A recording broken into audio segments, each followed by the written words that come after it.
লোকসভা ভোটে এবারে টলিউডের মুখোমুখি টক্কর।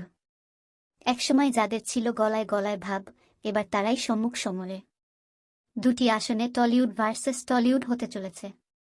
যদিও জনগণ এগিয়ে রাখছেন সেই দুটি আসনেই তৃণমূল সুপ্রিমো মমতা বন্দ্যোপাধ্যায়ের দলকেই। হুগলি থেকে তৃণমূলের হয়ে ভোটে দাঁড়ালেন রচনা বন্দ্যোপাধ্যায়। তার বিপরীতে এই আসনে রয়েছেন বিজেপির লকেট চট্টোপাধ্যায়। এই প্রথম রাজনীতির মঞ্চে রচনা।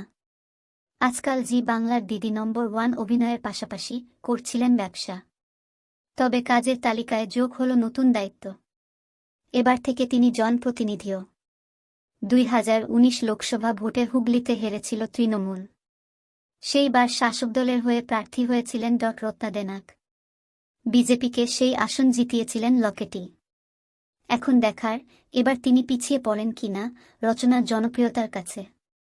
তবে এবারের সবচেয়ে বড় তারকা বনাম তারকার লড়াই হবে ঘাটাল থেকে। দেব সাংসদ পদ থেকে ইস্তফা পেয়ে সরে দাঁড়িয়েছিলেন। তবে দিন 2 যেতে না যেতে জানিয়ে দেন তিনি দিদি চাইলেন ফের প্রার্থী হবেন।